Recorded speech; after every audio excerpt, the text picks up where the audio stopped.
Sekali main bertiga aja.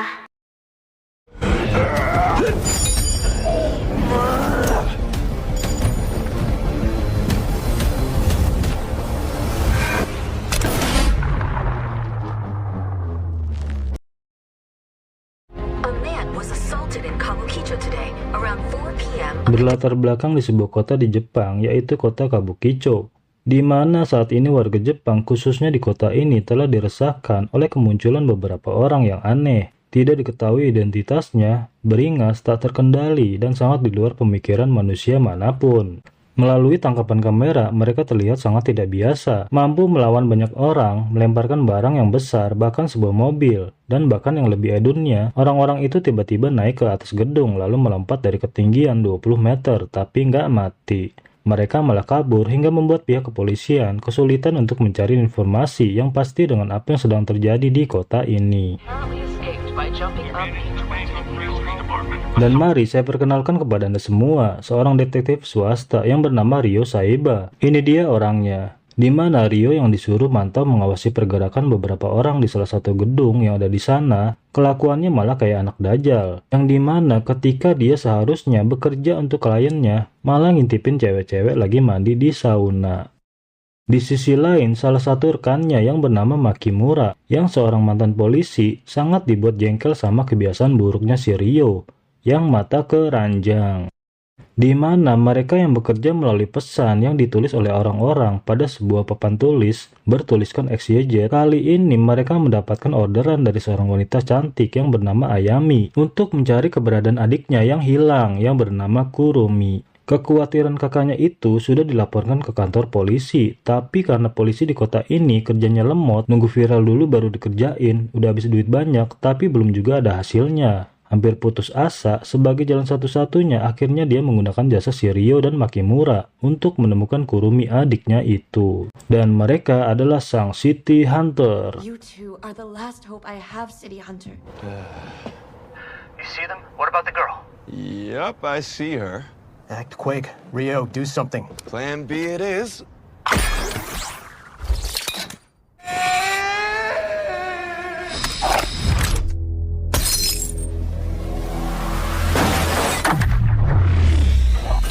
Setelah Ryo berhasil masuk ke dalam ruangan salah satu gedung tersebut, dia dengan kemampuan bela dirinya dengan santai menghajar orang-orang yang ada di sana untuk menyelamatkan seorang gadis muda yang diketahui bernama Kurumi, adik dari Ayami.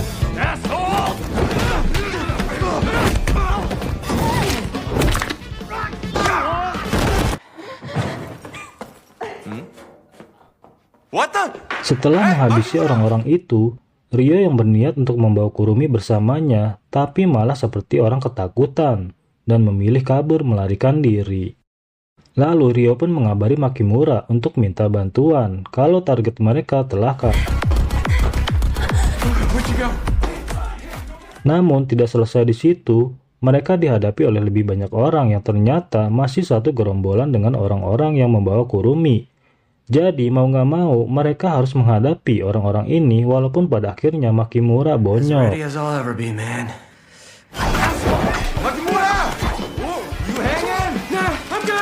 Makimura tidak punya kemampuan bela diri seperti Ryo, tapi nyatanya dia tetap berusaha untuk melawan mereka walaupun kalah jumlah. Dan Kurumi sendiri yang melihat mereka berdua sedang disibukkan dengan orang-orang yang telah menculiknya, memanfaatkan kesempatan ini untuk lari dari tempat itu. Namun Ryo dan Makimura yang mengetahui kalau targetnya berusaha kabur malah dibuat kaget karena nggak menyangka gadis muda tersebut bisa melompat ke gedung sebelah yang jaraknya lumayan jauh. Dan Ryo yang nggak mau targetnya hilang begitu aja, dia dengan pede ikut melompat, berharap sampai dan jatuh ke tempat Kurumi berada, tapi malah berakhir kayak Aladin mesum.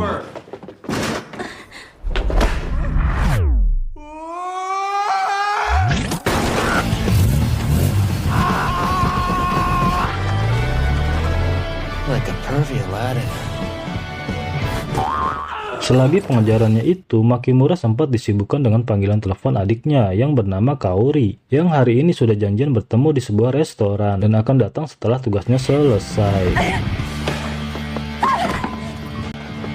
Lalu Kurumi yang dalam keadaan terpojok oleh Ryo dan Makimura yang datang ingin membawanya. Di sini Makimura malah dibuat heran dengan adanya perubahan dalam diri Kurumi, Yang dia, Rio, dan saya sendiri pun nggak tahu kenapa bisa begitu. Dan tiba-tiba...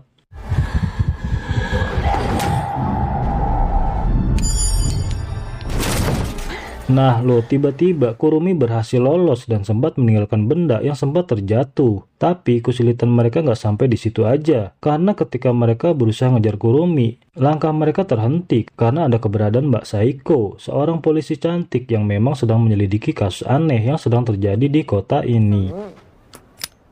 Don't make me get naughtier. Lalu di sisi lain, di sebuah mobil minivan ada beberapa orang yang sepertinya mereka dari sindikat kejahatan yang ingin melakukan sesuatu, di mana salah satunya terlihat bola matanya menunjukkan sosok Makimura. Dan di sisi lain, Rio dan Makimura masih berhadapan dengan Mbak Saiko, yang di mana keberadaan mereka sempat akan ditahan oleh si komandan polisi yang bernama Bapak Ito karena telah membuat kekacauan. Tapi mereka akhirnya diloloskan oleh Mbak Saiko yang walaupun terlihat kejam tapi baik hati, mengingat Makimura adalah mantan seorang polisi. That's all then. You can go. Selesai dengan urusannya, Rio pun mengantar Makimura yang memang sudah telat untuk bertemu dengan adiknya si Kaori, di mana adiknya yang telah dewasa itu hari ini sedang ulang tahun, dan Makimura pun nanti akan jujur ke Kaori kalau adiknya itu bukanlah adik kandung, melainkan anak pungut. Setelah bertemu, Kaori yang merasa sudah dewasa sangat mengkhawatirkan Makimura kakaknya itu, karena melihat akhir-akhir ini pekerjaan Makimura sepertinya sangat membahayakan. Walaupun Makimura sempat berbohong mengenai pekerjaannya, tapi Kaori yang tidak mengetahui dengan begitu detail, yang jelas bagi Kaori dia merasa bangga menjadi seorang adik dari agen City Hunter yang sangat terkenal. Tapi perasaan bangga itu pupus sudah, karena sebelum Makimura mau bilang sesuatu, tiba-tiba... The fact is...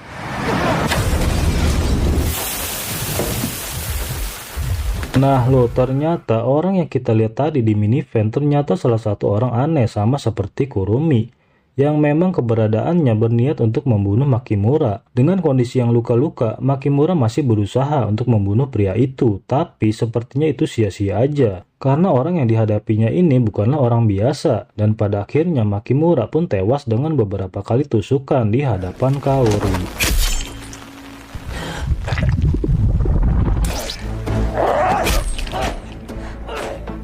Lalu tiba-tiba aja Rio pun datang kembali ke restoran yang sudah dalam keadaan porak-poranda, di mana dia mendapati Makimura sudah bercucuran darah dan dapat dipastikan nyawanya akan segera hilang. Tapi sebelum Makimura menghembuskan napas terakhirnya, dia sempat memberikan Rio dua buah benda yang berisi cairan yang dia temukan tadi saat mengejar Kurumi, dan berpesan untuk menjaga adiknya si Kaori. Rio, take care of Kaori. Kematian Makimura pun sempat tersebar luas dan menjadi pemberitaan di media. Dan di sisi lain, Mbak Saiko pun sedang menyelidiki CCTV tempat kejadian Makimura meninggoy. Karena menurut Saiko, Rio punya informasi yang berguna untuk mengungkap siapa dalang dari kasus ini, di mana dia menduga si pelaku terkena virus atau semacamnya yang bisa berubah menjadi sosok yang kejam, tak terkendali, dan kuat secara fisik.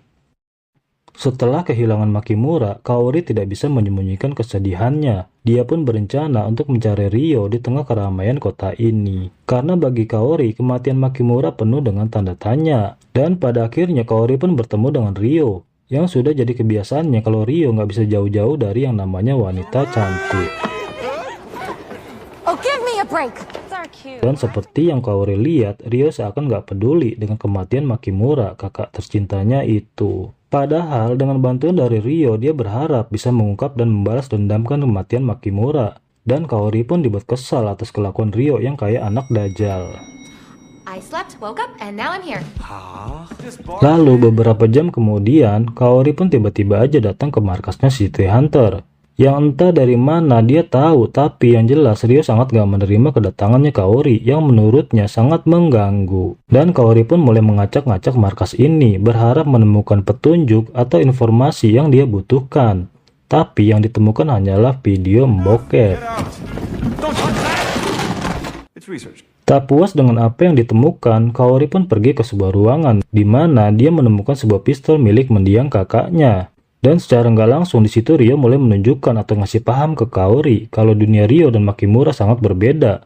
Nggak cocok buat dirinya yang baru aja beranjak dewasa, dan apa yang dilakukannya itu akan sia-sia yang berujung menyulitkan dirinya sendiri, dan meminta Kaori untuk merelakan aja kematian Makimura. Forget about him.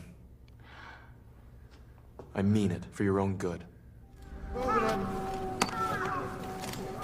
Lalu selagi pelaku pembunuh si Makimura ditemukan terbujur kaku, di sisi lain Kaori yang emang pada dasarnya anak tambang susah dibilangin, dia pun mulai mengikuti Ryo kemana aja dia pergi. Walaupun itu disadari oleh Ryo, tapi Kaori seakan kekeh kalau dia pengen Ryo bantu mecahin masalah kematian Makimura. Dan dengan berat hati akhirnya Ryo pun mulai menunjukkan dunia yang dia punya yang tadi dia bilang, yang sudah terbayang dan sudah diketahui oleh Kaori kalau dunia kakaknya dan Ryo itu sangat kejam untuk gadis seusianya. Tapi apa yang didapatkan adalah Introduce you to the world I live in. ya elah, ternyata Ryo ngajak Kaori ke sebuah klub malam yang dimana dia melakukan tarian Mokori. Kaori yang melihatnya aja malu, itu Ryo udah bangkotan, kelakuannya masih aja kayak anak dajal. Tapi yang sebenarnya itu hanya pengalihan aja biar Ryo bisa menghindar dari Kaori. Tapi tetap aja Kaori terus mengikutinya sampai Ryo mau membantunya. Just open the door. Lalu tibalah mereka di sebuah tempat di mana keberadaan Ryo sangat tidak disukai oleh orang-orang yang ada di dalamnya. Di mana ternyata orang-orang tersebut adalah preman-preman yang waktu lalu menculik Kurumi yang telah dihajar habis-habisan oleh Ryo dan Makimura. Dan Kaori pun yang nggak tahu apa-apa pun dibuat bingung. Tapi sebelum mereka membalaskan dendamnya ke Ryo, tiba-tiba aja Old man, it's the punk from before. nah kan dalam hati Ryo, mamam lu. Preman-preman itu malah kena gaplok sama asisten salah satu ketua Yakuza di kota ini. Kita sebut aja dia si kakek. Di mana mereka semua dibuat heran. Malah sang kakek yang minta maaf atas kelakuan anak buahnya tempo hari. Dan di sini anak buahnya baru tahu melalui ucapan dari si kakek kalau Ryo ini adalah sang city hunter yang sangat terkenal dalam memecahkan segala kasus di kota ini. Seems you've been investigating host clubs, cabarets, and the like. Lalu setelah kondisi sudah kondusif, di sini Kaori jadi tahu kalau ternyata Ryo sangat peduli dengan kematian kakaknya. Di mana melalui apa yang dibilang si kakek, ternyata Ryo diam-diam sedang mencari informasi soal kematian Makimura. Dan kematian itu bukan karena ulah si kakek. Dia sendiri pun nggak tahu. Malah dua anak buahnya pun ikut hilang. Makanya si kakek menculik si Kurumi karena melalui pantauannya si Kurumi sama dengan orang-orang yang muncul di akhir-akhir ini yang telah membuat kekacauan di kota ini.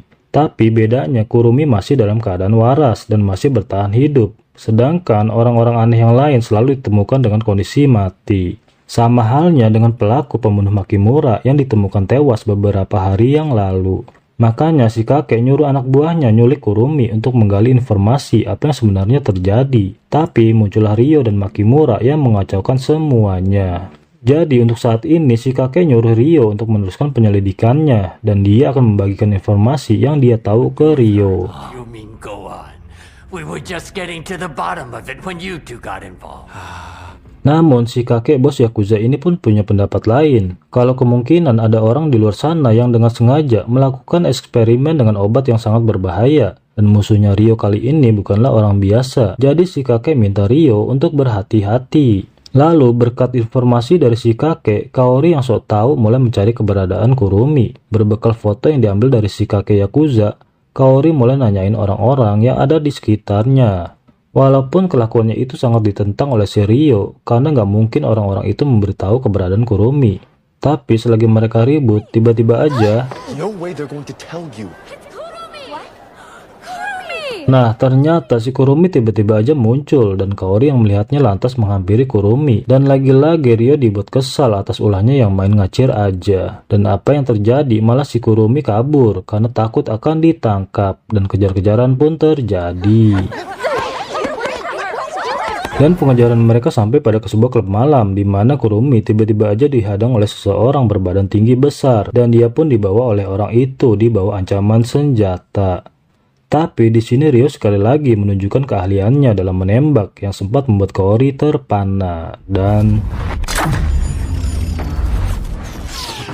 Dengan tepat Ryo bisa mengenai orang tersebut dan itu menjadi kesempatan Kurumi untuk sekali lagi kabur yang disusul oleh Kaori. Dan Ryo sendiri masih menghadapi orang yang belum diketahui itu.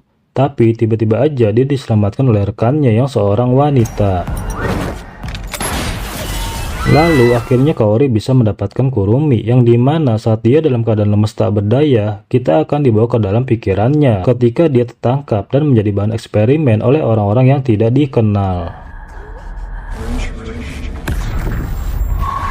Dan ketika sudah siuman, Kurumi tidak menyadari ternyata dia sudah berada di tempat di mana ada Kaori di situ. Yang saat Kurumi pingsan, Kaori telah merawat dan membawanya ke markas City Hunter. Dan ketika sudah dalam keadaan tenang, Kaori dan Ryo mulai menerangkan ke Kurumi kalau dia selama ini mencarinya atas permintaan kakaknya yang Ryo tahu dia memiliki dada yang besar. Tapi di sini Kurumi bilang kalau dia sama sekali nggak punya kakak dan itu membuat Ryo merasa tertipu. Dan pada akhirnya Kurumi pun menceritakan semuanya setelah Ryo menunjukkan sebuah benda yang menyebabkan rekannya si Makimura tewas. Yang dimana saat Kurumi tengah mencari seorang teman yang hilang yang bernama Kento, tiba-tiba aja dia diculik oleh beberapa orang yang tak dikenal dan menyuntikkan sesuatu ke tangannya hingga membuat dia pingsan. Dan di saat itu juga dia punya kesempatan untuk kabur dan membawa benda yang berisi cairan berwarna biru tersebut dan keberadaannya pun sedang diburu oleh orang-orang yang tak dikenalnya itu. Lalu setelah Kurumi aman di tangannya si Ryo, kita akan diajak ke sebuah markas salah satu sindikat kejahatan yang diketahui telah berafiliasi dengan organisasi yang bernama Union. Di mana kegagalan dua orang yang bernama Beruang dan Kalajengking yang dari awal memburu Kurumi telah membuat sang bos marah. Dan tanpa aba-aba, sang asisten pun menghukum mereka. Tapi apa yang terjadi adalah sang bos tersebut mulai menunjukkan kekejamannya ke anak buahnya. Dan juga sebagai peringatan kalau jangan pernah main-main dengannya. Karena saat ini sang bos tengah mendapatkan tekanan dari markas besarnya. Dan dengan tablet yang ada di tangannya, sang bos bisa mengeksekusi asistennya hingga palanya hancur tak karuan.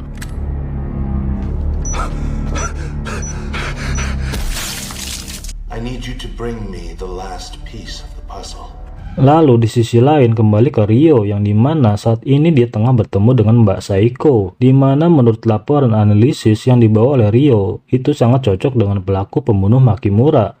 Pelaku akan mendapatkan kekuatan super dalam beberapa hari, tapi mereka akan mati setelah efeknya menghilang. Dan apa yang dikatakan oleh Mbak Saiko itu, Ryo langsung teringat dengan sebuah nama eksperimen yang bernama Angel Dust, atau bahasa kitanya mah debu malaikat. Di mana debu malaikat itu sudah lama dilarang penggunaannya karena efeknya yang tidak manusiawi. Malah pernah digunakan di masa yang lalu saat negara Jepang berperang. Dan kemungkinan debu malaikat yang saat ini muncul adalah versi yang baru disempurnakan. Dan sudah pasti ada orang di luar sana yang telah melakukan riset secara diam-diam. Itulah sebabnya banyak insiden aneh di kota ini. Tapi dari banyaknya kejadian hanya Kurumi lah yang bisa bertahan. Sehingga kalau eksperimen ini berhasil akan menjadi satu-satunya alat senjata yang mematikan.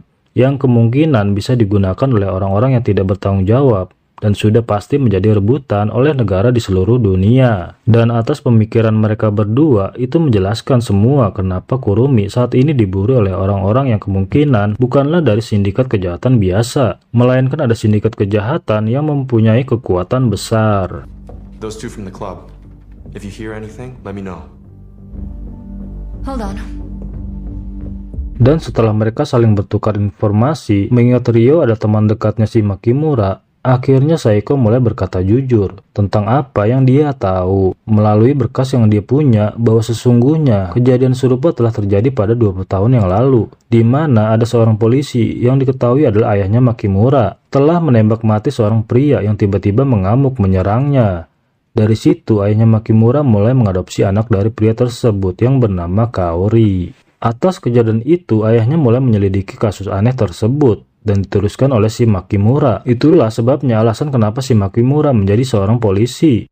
Rupanya tanpa diketahui oleh si Ryo, Makimura sudah menyelidiki obat itu selama bertahun-tahun dan selama itu pula dia belum mendapatkan jawaban.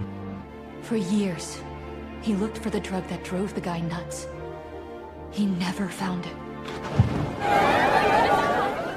Lalu singkat cerita, mereka sedang menghadiri suatu acara yang diadakan oleh merek kosmetik terkenal yaitu Lore. yang diinisiasi oleh seorang wanita. Kita sebut aja dia ibu CEO, pemilik dari perusahaan tersebut, di mana acara tersebut sangat tidak diperbolehkan oleh si Ryo, mengingat itu akan mengancam keselamatan Kurumi saat ini. Tapi atas desakan Kaori dan Kurumi, akhirnya Ryo pun menyetujuinya. Apalagi banyak ciwi-ciwi cantik dan seksi yang hadir di acara tersebut, di mana itu adalah kelemahan Ryo yang mau nggak mau dia pun ikut menikmati acara tersebut sambil mengamankan Kurumi.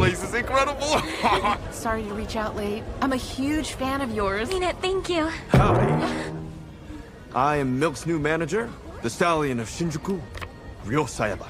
Lalu saat Kurumi telah tampil di hadapan banyak orang, tiba-tiba Ryo melihat ada gangguan yang akan mengancam keamanan Kurumi. Yang dimana lagi-lagi Ryo menunjukkan ke Kaori bagaimana cara kerjanya seorang detektif dalam mengamankan kliennya. Tapi apa yang terjadi adalah Ryo malah bertindak konyol karena yang dihadapinya cuma 3 orang wibu. Watch and learn.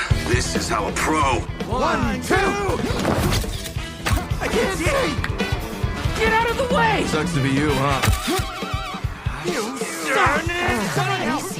Walaupun Ryo dianggap aneh oleh si Kaori, tapi entah dari mana Ryo tahu kalau ternyata ada seorang pria di atas sana yang diketahui bernama Beruang yang telah menargetkan Kurumi dengan senjata biusnya. Dan Ryo pun dengan sigap mengamankan Kurumi dengan kostum kudanya sebagai tamengnya. Dan apa yang dilakukan Ryo itu masih aja membuat Kaori gak tersadar kalau Kurumi dalam keadaan berbahaya.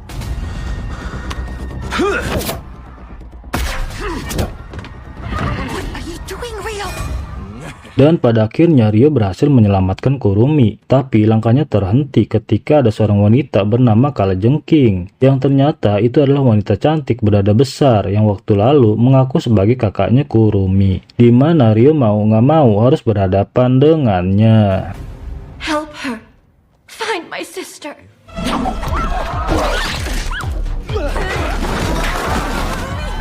Lalu selagi Ryo sibuk menghadapi si Kalajengking wanita yang telah menipunya, Kaori pun membawa Kurumi kabur saat itu juga. Dan beruntungnya saat dalam keadaan genting, mereka bertemu dengan Komandan Ito dan si ibu CEO. Dan Kurumi pun dibawa oleh si Komandan Ito untuk diamankan. Can you keep her safe? Understood. Let's get you out of here. Dan saat itu juga Kaori kembali ke Ryo yang pada saat itu ingin membantunya. Tapi keberadaan Kaori malah hampir merenggut nyawanya sendiri.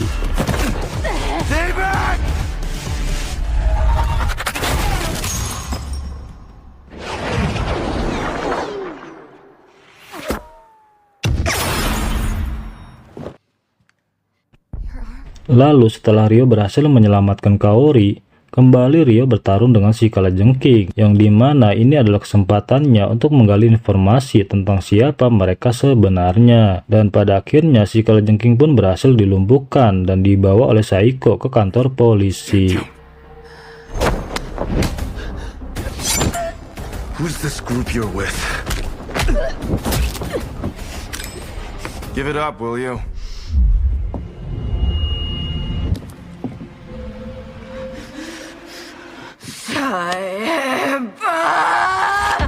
Tapi naasnya sebelum mereka mendapatkan jawaban dari si Kalajengking malah modar dengan kepala hancur saat dalam perjalanan ke kantor polisi. Sama seperti yang kita lihat di markas Union tadi.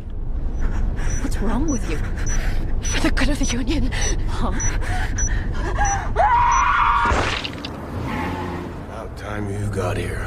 Nah lo, ternyata si Komandan Ito telah membawa Kurumi ke sebuah tempat yang sepi dan melakukan transaksi dengan orang dari sindikat kejahatan yang bernama Union, di mana si Komandan tergiur oleh uang yang diberikan. Tapi yang Komandan gak tahu dia telah berhadapan dengan sindikat kejahatan berkekuatan besar. Dan alhasil sang bos yang dikenal kejam yang berada di luar sana dengan santainya mengeksekusi Komandan Ito hanya dengan satu pencetan saja. Mamam lu, gini nih kalau jadi polisi hasil dari jual sawah bapak.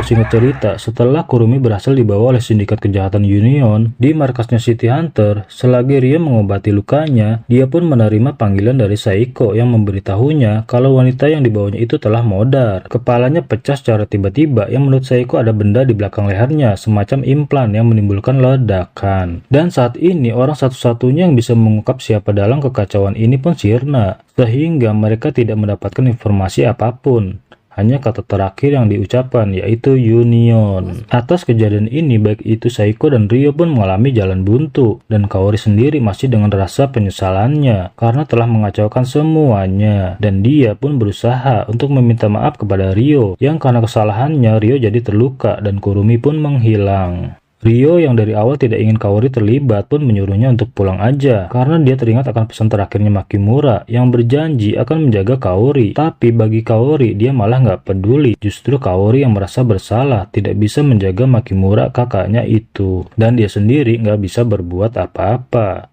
Walaupun sebenarnya Kaori sedari awal sudah tahu kalau Makimura bukanlah kakak kandungnya, dan di hadapan Ryo Kaori meluapkan semua kesedihannya dan sudah tidak peduli dengan dirinya sendiri. Kaori akan terus berjuang untuk membalaskan dendamnya dengan atau tanpa Ryo, dan saat itu juga Ryo pun tersadar kalau penderitaan Kaori harus terbalaskan. It's time to get revenge. Lalu singkat cerita kembali ke Kurumi yang sudah berada di sebuah laboratorium tempat di mana dia dulu pernah menjadi bahan eksperimen, dan alangkah tidak disangka-sangka ternyata ibu CEO telah bekerja sama dengan jaringan sindikat kejahatan Union. Dari sini terungkap bahwa acara yang diadakan tersebut hanya untuk memancing Kurumi untuk keluar dari persembunyiannya. Dan hal ini sangat dimanfaatkan oleh ibu CEO untuk meneruskan riset obat tersebut. Dan dalam 2 hari setelah obat itu dimasukkan DNA-nya Kurumi, maka obat itu akan sempurna sesuai dengan apa yang menjadi harapan dari sindikat kejahatan Union. Tapi tanpa disadari, ternyata ibu CEO telah tertipu dengan ditandai oleh kematian dirinya dan semua orang yang ada di situ kecuali Kurumi. Almost there. With Lores Tech and your funding, we'll...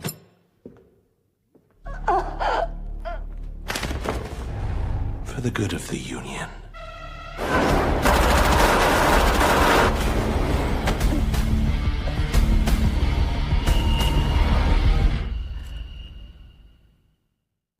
Lalu selagi lokasi Kurumi yang sudah diketahui oleh Ryo, yang secara diam-diam dia telah memasang alat pelacak di antingnya Kurumi. Tiba-tiba si kakek bos Yakuza kasih informasi ke Ryo, di mana Union adalah sindikat kejahatan besar dari Amerika Serikat yang telah mendanai perusahaan Lore untuk meriset obat debu malaikat, sehingga Ryo sedikit menemukan titik terang, dan mereka pun langsung meluncur menyapa sindikat Union. Dan tak lupa si kakek akan memberikan hadiah sebagai penyemangat, berupa menyewakan klub khusus berisi wanita cantik jika Ryo kembali dalam keadaan hidup. Dan bahagianya Ryo mendengar itu dan langsung aja tancap gas dengan mobil operasionalnya yang mirip banget dengan yang dimiliki oleh Mr. Bean.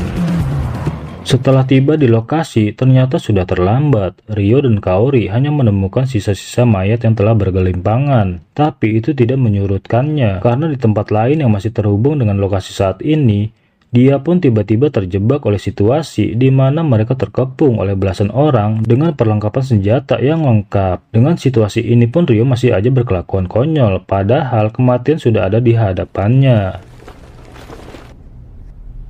Uber Eats, guys! Who ordered the Yang Yum Chicken? I'll cancel the order then.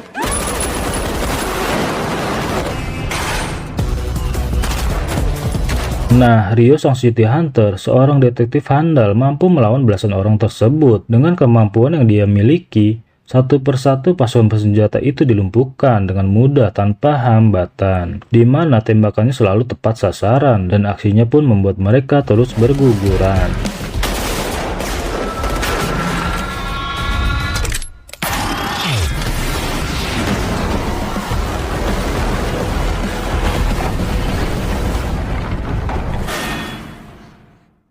Setelah Ryo sudah menguasai keadaan, tiba-tiba muncullah seorang ketua bos yang sangat kejam, di mana kemunculannya itu dia telah menjadikan Kurumi sebagai sandera yang bisa mengancam jiwa Kurumi. Dan di sini si ketua bos sangat dibuat tidak menyangka dengan apa yang telah dilakukan Ryo, yang telah membantai habis semua pasukan bersenjatanya yang dimilikinya. Oleh karena itu dia mulai mengajak Ryo untuk bergabung menjadi anggota sindikat kejahatan Union, karena sosoknya akan menjadi penting dan para petinggi sindikat ini pun akan menyukai keahliannya. Dan si ketua bos itu sempat menyinggung kematian Makimura, dan itu adalah satu kesalahan yang malah membuat Ryo dan Kaori semakin menaruh dendam dan gak sudi kalau dirinya bergabung dengan Union.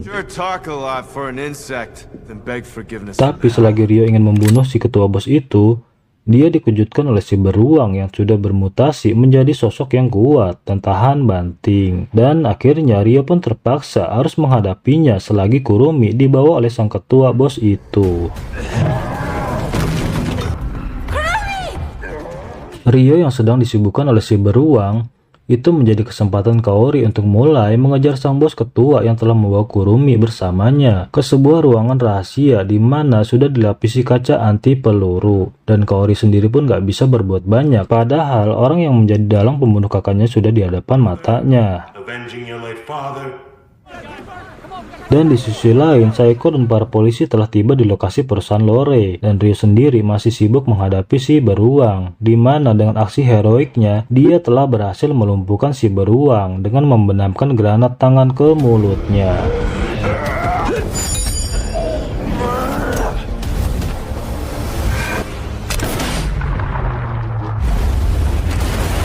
Lalu kembali ke Kaori, di mana dia dihadapkan dengan kenyataan pahit. Karena dari ucapan si ketua bos ini, Kaori jadi tahu dengan apa yang dibilangnya. Kalau ayahnya Kaori dulu sempat menjadi anggota Union, tapi harus mati di tangan ayahnya Makimura, yang seorang polisi. Karena ayahnya Kaori ingin keluar dari organisasi Union, dan itu membuat ayahnya menjadi subjek bahan eksperimen. Mendengar perkataan yang telah menyakiti hatinya, Kaori pun sangat dibuat kesal dan semakin ingin membalaskan dendamnya. Tapi dengan sedikit bantuan dari Ryo, tiba-tiba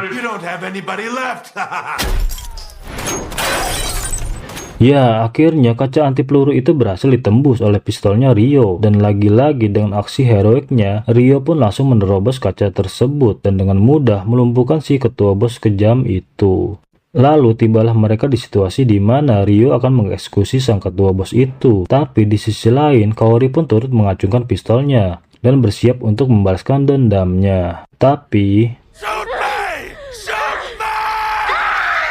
Kaori yang pada dasarnya seorang wanita baik-baik, dia pun tak sampai hati untuk membunuhnya, dan itu membuat si ketua bos mempunyai kesempatan untuk membunuh Ryo dan Kaori. Tapi tiba-tiba dengan cekatan, Ryo pun berhasil membunuh dalang di balik semua kekacauan di kota ini, serta dapat membalaskan dendam kematian Makimura. Mamam lu.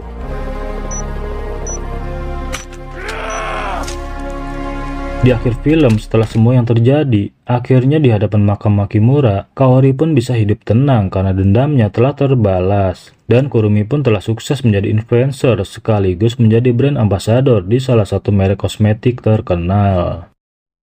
Dan sang City Hunter sendiri, si Ryo, malah dibuat kesal dengan ulah si Kaori yang secara tiba-tiba mengacak-ngacak markas City Hunter. Dan saat itu juga Kaori memutuskan untuk tinggal di tempat ini dan memaksa untuk menjadi rekan barunya si Ryo, menggantikan kakaknya. Walaupun keputusan itu ditentang oleh Ryo, akan tetapi Kaori seakan gak peduli, karena Kaori sudah menganggap City Hunter adalah bagian dari hidupnya.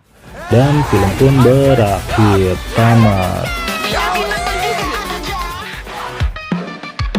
Akhir kata, saya Rex ucapkan terima kasih. Segenap jajaran yang bertugas kami ucapkan undur diri. Sampai jumpa di video selanjutnya.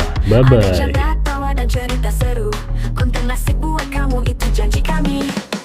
You got